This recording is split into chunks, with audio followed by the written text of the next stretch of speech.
Nako, mukhang malabong masampahan ng criminal case yung dating pulis na nag-beast mode sa isang road rage sa Quezon City.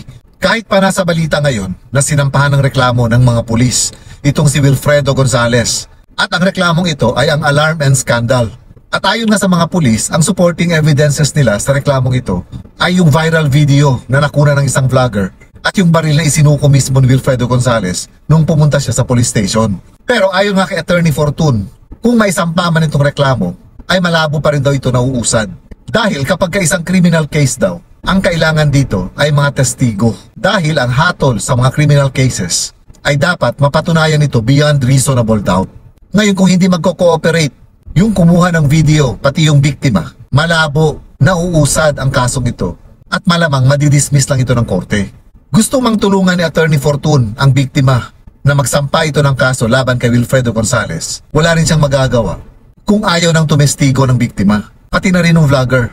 Kaya yung mga criminal cases, katulad halimbawa ng grave threat, dahil bumunot ka ng baril itong si Wilfredo Gonzales, tapos yung slander by deeds, na kung saan makikita ka sa video na binatukan niya yung biktima, plus attempted homicide, dahil may pagtatangka dun sa buhay ng siklista, malabo nilang maisampa ang mga kasong ito hanggat hindi makipagtulungan yung mismong siklista na biktima, pati yung kumuha ng video.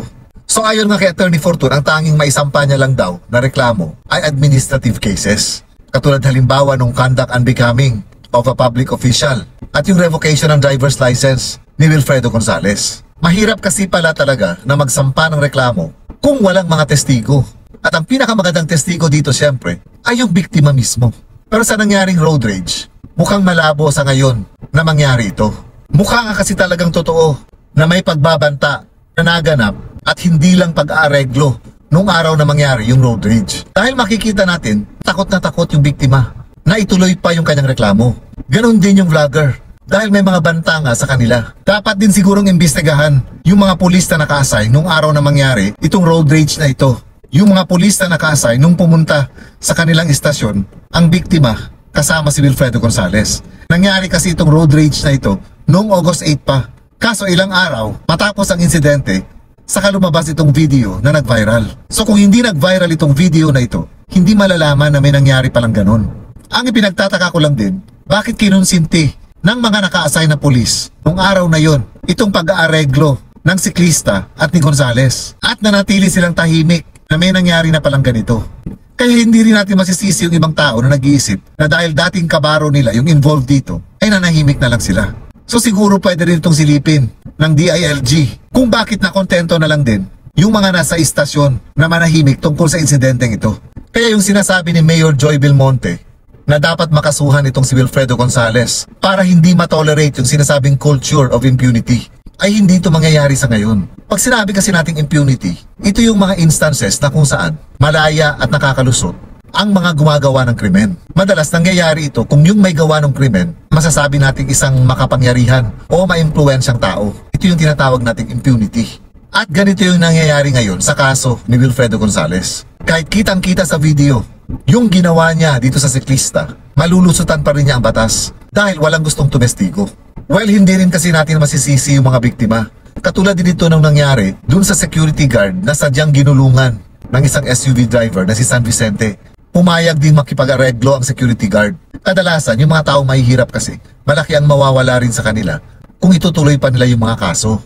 Kasi unang-una, malaki ang gastusan kapag ka ikaw ay involved sa isang kaso. Halimbawa, yung pamasahe. Every time merong hearing, tapos kailangan pa nilang mag-leave sa mga trabaho nila kung working day yung hearing.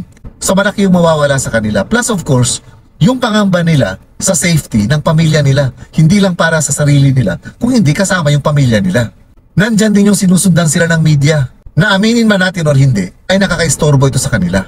Kung kaya yung ibang mga biktima, mas pinili na lang nila manahimik at hindi na magsampa ng mga kaso o reklamo. Dahil mas pinili nila yung tahimik na buhay at mapagpatuloy yung normal nilang buhay. Kaya nangyayari din itong impunity. Hindi sa sinisisi ko yung mga biktima. Kung hindi, mahirap wakasan itong kultura ng impunity. Dahil sa mga ganitong factors.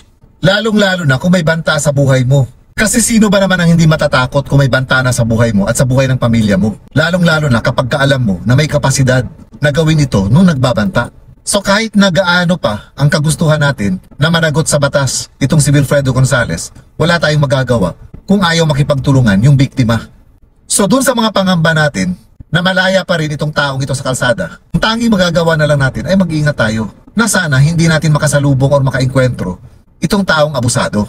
Mahirap din kasi talaga lalong-lalo na kung yung nakabangga mo ay makapangyarihan at maimpluwensya. Unahan ka talaga nila ng sindak at takot. Lalong-lalo na kung alam nila na kayang-kaya nila yung kaengkwentro nila. Anyway, umaasa pa rin tayo na sana magbago yung isipan ng siklista at pati ng vlogger. Pero sana huwag din natin silang husgahan dahil hindi natin ramdam yung takot na nararamdaman nila.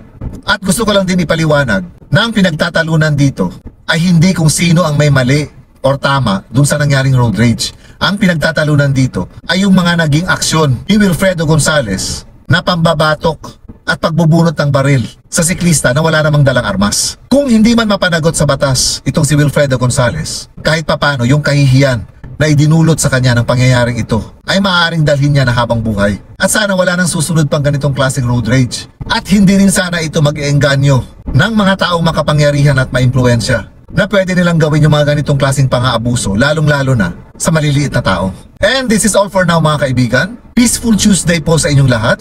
And please don't forget to subscribe to my YouTube channel, Chinoy Ako, at dito sa aking Facebook page na Chinoy Dubai. Mag-ingat po tayo lagi and God bless.